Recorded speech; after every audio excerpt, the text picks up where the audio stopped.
Great companies aren't built on average talent. In private equity backed, high growth businesses, the right operator changes everything. Onward Headhunting partners with founders, operators, and investors to build elite finance, strategy, and operations teams. From early hires to exit ready leadership, we deliver the talent that drives outcomes. If you are scaling or transacting, go onward. Visit onwardheadhunting.com or find us on LinkedIn to learn more.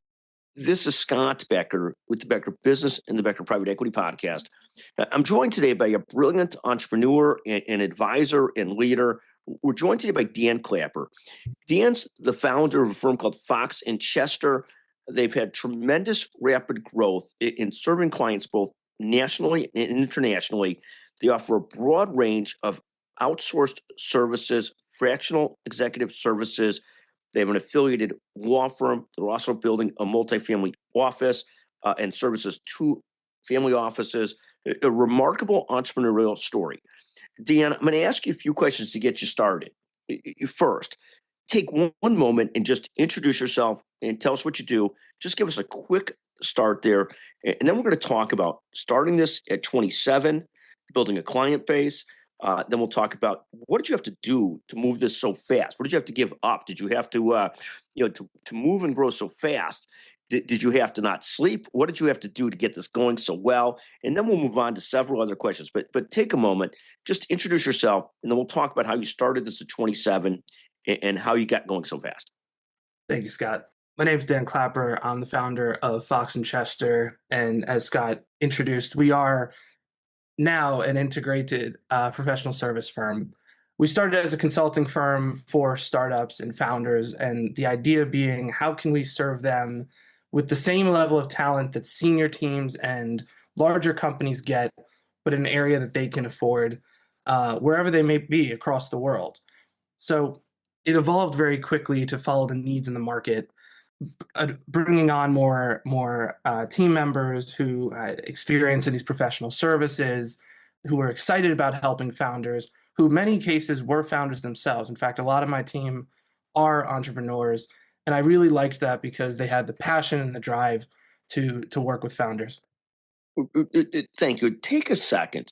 You built a national team and a client base in the first 90 days, and then started to go international not long after that.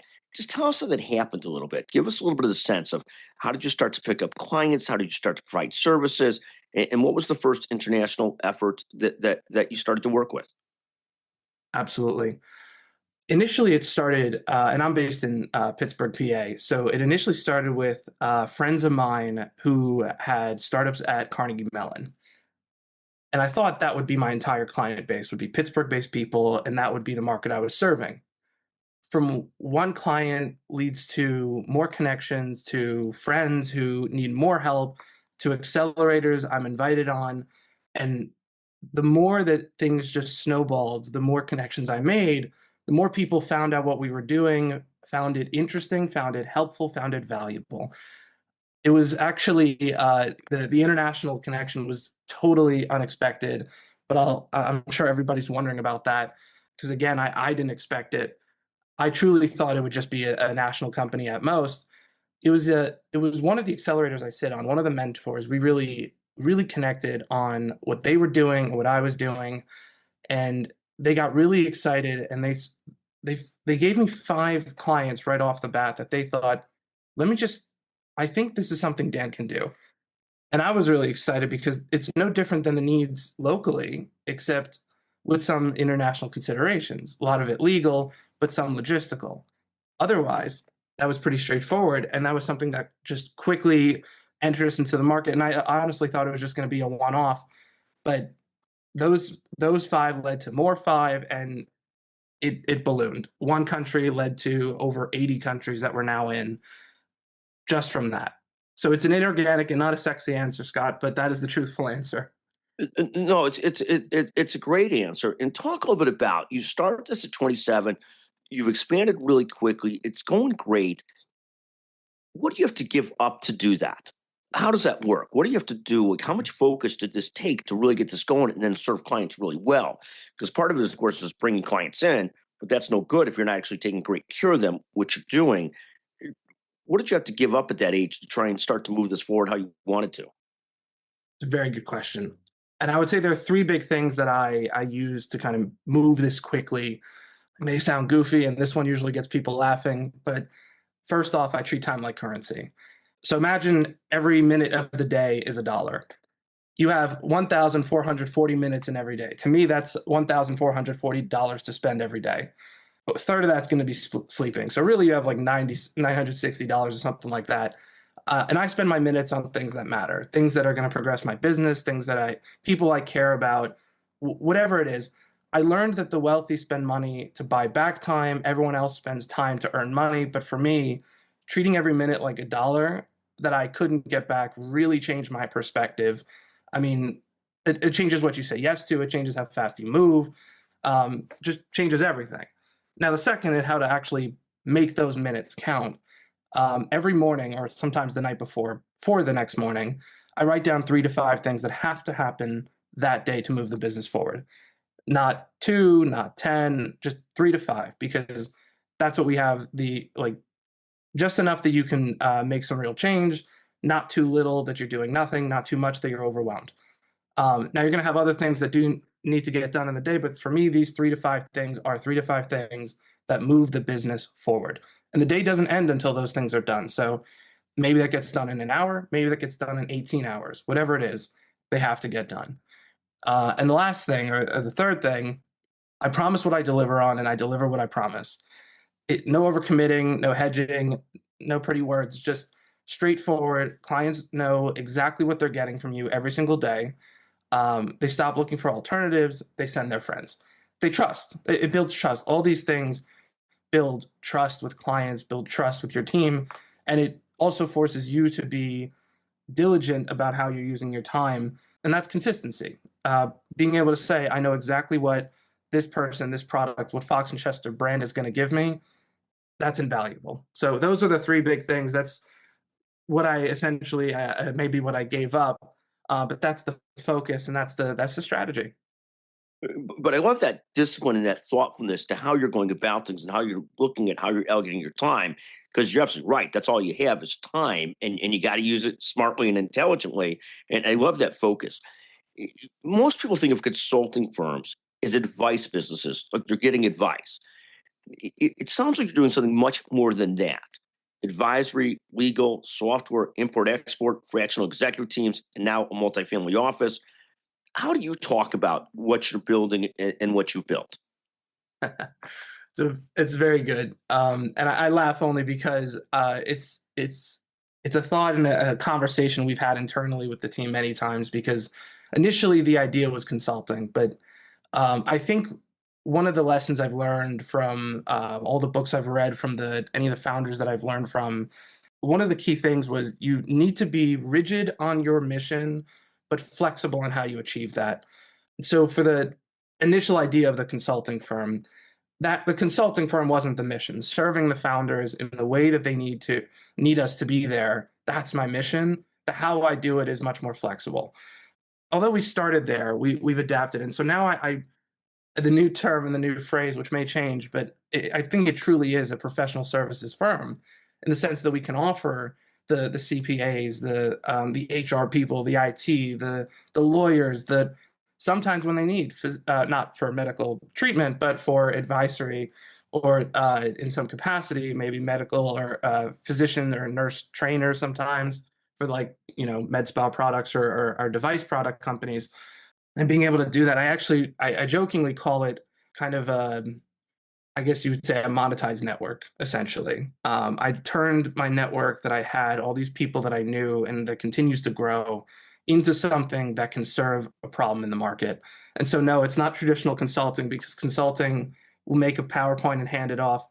We never do that. We will form a company for an international client and actually run it in the US, or for a client already here, we'll go into their team and actually embed ourselves and be there day to day for daily decisions if we have to, kind of like a fractional in-house counsel would, but for everything else that they may need. So lawyer, beyond. Literally amazing what you're doing. Talk for a moment about some of the sort of business trends that you're watching as you work with business leaders. What should they be thinking about, paying attention to?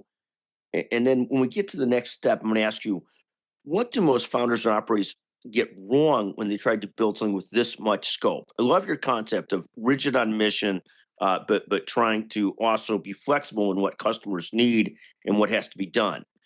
Take a second on, what trends you're watching currently. What should business leaders be paying attention to, and what do sometimes founders and operators get wrong when they're trying to scale? Great question. First off, on some trends, and not surprising, my first is probably going to be AI, of course. Many people are still understanding how it changes professional services specifically. And actually, one of the things we sometimes find ourselves doing is on the before you're ready for developing AI in your company, we may just have to have a minute and just level set on what's the value there in your particular case. That said, AI is not replacing advisors, it's just raising that floor.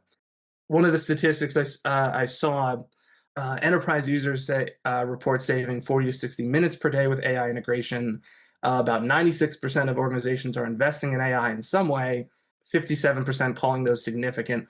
So the numbers are there that this is not going away, but in fact, it's making us better. And the way I often describe it to some of the AI afraid is think of it like a computer maybe replacing the typewriter. It's not necessarily replacing that aspect of it, but it's making us faster and more skilled. Naturally, the second, of course, being a lawyer, I'm always going to look at regulatory complexity. It is increasing in every sector we operate in. And most companies still treat legal and compliance like a cost center that they just tack on after.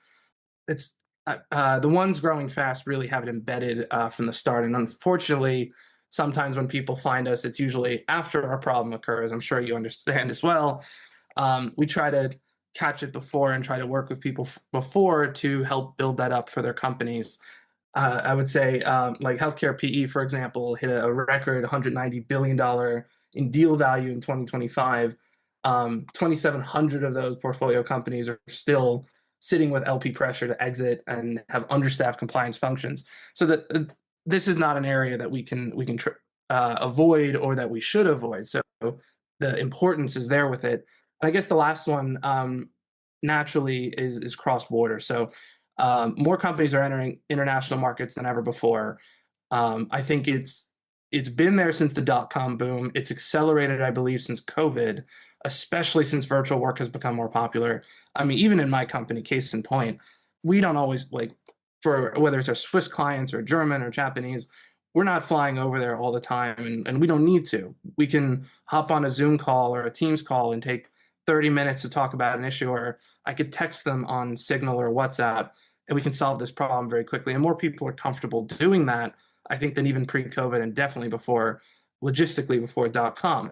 I would also add on the wealth side, there's just a massive generational wealth transfer underway, and we have a lot of it. By the nature of the market we're serving specifically, a lot of young founders or rising founders, we typically find that the families on the receiving end are much more financially sophisticated than maybe prior generations.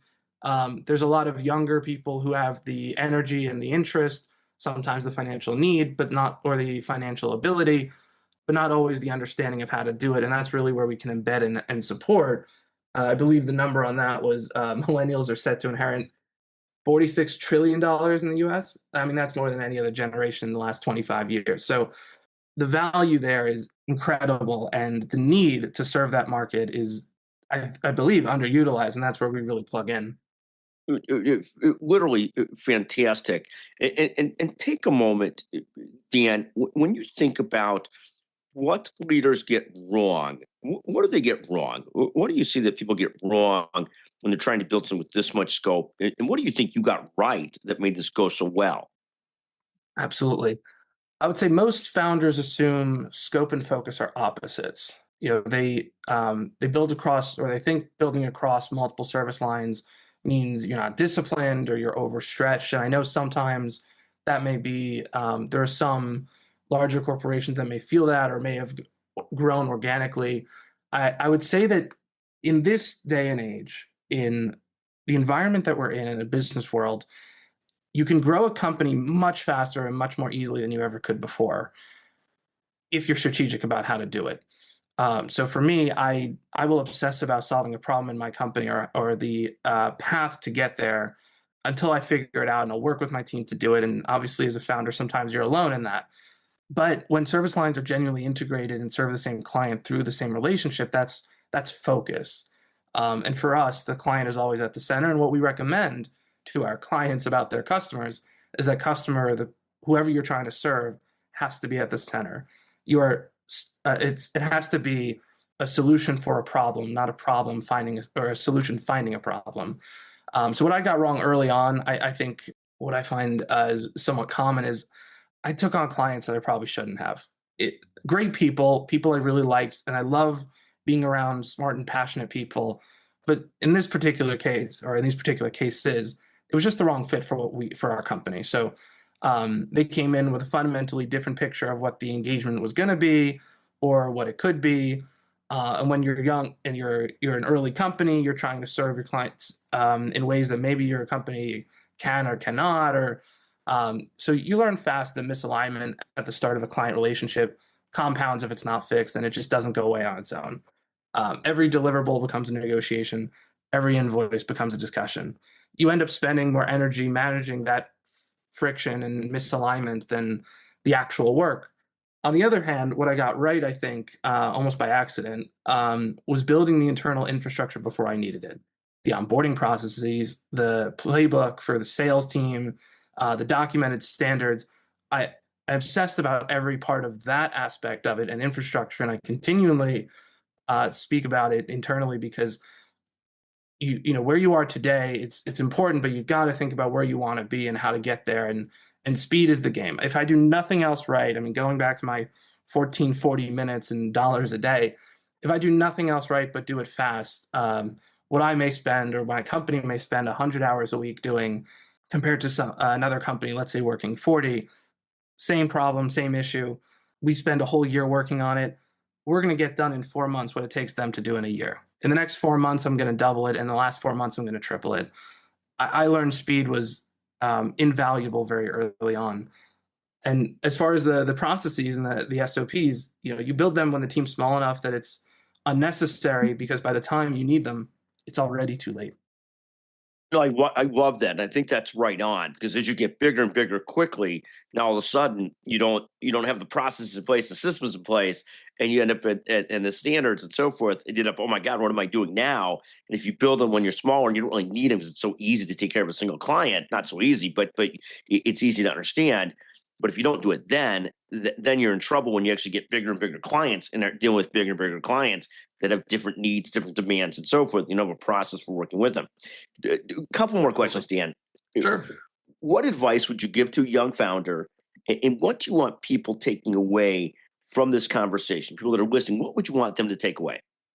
Absolutely. So there are a couple things. I would say get the foundation right before you need it, especially now where you can use whether it's an AI model as a strategic partner to bounce ideas off of, or you have a global reach of people and access, and there's tons of information out there. It's much easier to learn about how to start a business. In fact, it may actually be too much information out there, but at the very least, it gives you an idea of many different ways other people have tried it and how you can do it. So the first thing I would say is get that foundation right.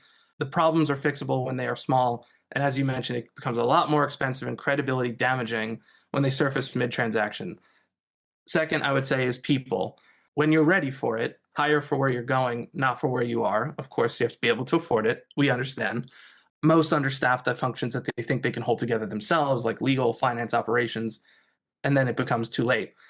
So don't wait for those kind of problems. Definitely get advanced, get ahead of those problems before they happen. And please don't use like AI models for creating your legal documents. I'm not saying that for my business.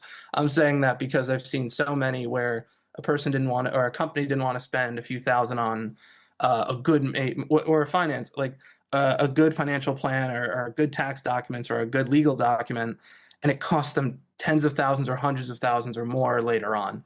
So that's one of the things to definitely put your money on earlier is the right people for the right problems early on. And I would say the last one, again, legal as a strategic asset, not a cost center.